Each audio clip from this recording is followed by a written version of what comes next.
Psalms 5, verse 1. Give ear to my words, O Lord. Consider my meditation. Verse 2.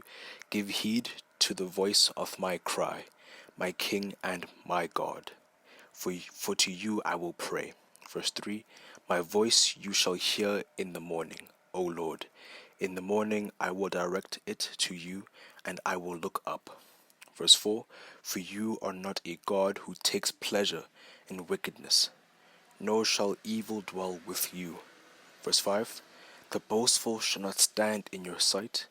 You hate all workers of iniquity. Verse 6. You shall destroy those who speak falsehood. The Lord abhors the bloodthirsty and deceitful man. Verse 7. But as for me, I will come into your house in the multitude of your mercy. In fear of you I will worship toward your holy temple. Verse 8. Lead me, O Lord, in your righteousness, because of my enemies. Make your way straight before my face. Verse 9. For there is no faithfulness in their mouth. Their inward part is destruction. Their throat is an open tomb. They flatter with their tongue. Verse 10. Pronounce them guilty, O God. Let them fall by their own counsels. Cast them out in the multitude of their transgressions, for they have rebelled against you. Verse 11. But let all those rejoice who put their trust in you. Let them ever shout for joy because you defend them. Let those also who love your name be joyful in you. Verse 12. For you, O Lord, will bless the righteous with favor.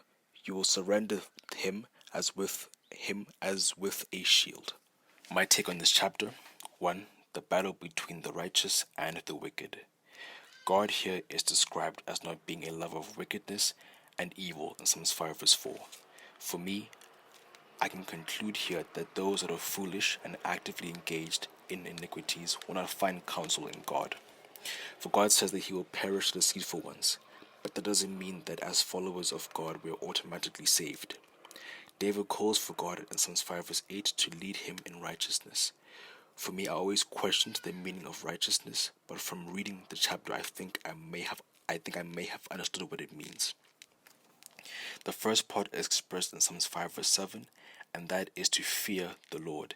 Fear here doesn't mean that we should be afraid of him. To fear God is to abide by his laws. For if we do not fear God, we reject his laws and what he wants from us, and we are left to defend ourselves alone. The second part is prayer. Those that are righteous include God in their lives through prayer. Psalms 5 verse 2, David exclaims that he will pray unto thee. And further into Psalms 5 verse 3, it says, Thou voice shalt thou hear in the morning. In the morning I will direct it to you. The third part is to trust in the Lord. Trust is an important foundation that we must have with God. We have to trust that God hears us and he will be there for us, even if he seems to be absent in the moment. The fourth part is to know God's name. To know God's name is to know the God that he is. God is love, and everything that we should do should represent his name. We should treat those around us with love, and that includes our enemies. To end it off, God says that he blesses those that are righteous. Though these points may not be easy, the path is not done alone. It is done with God. Hi guys, thank you for listening to today's video. Please be safe, and also please share your thoughts in the comments below.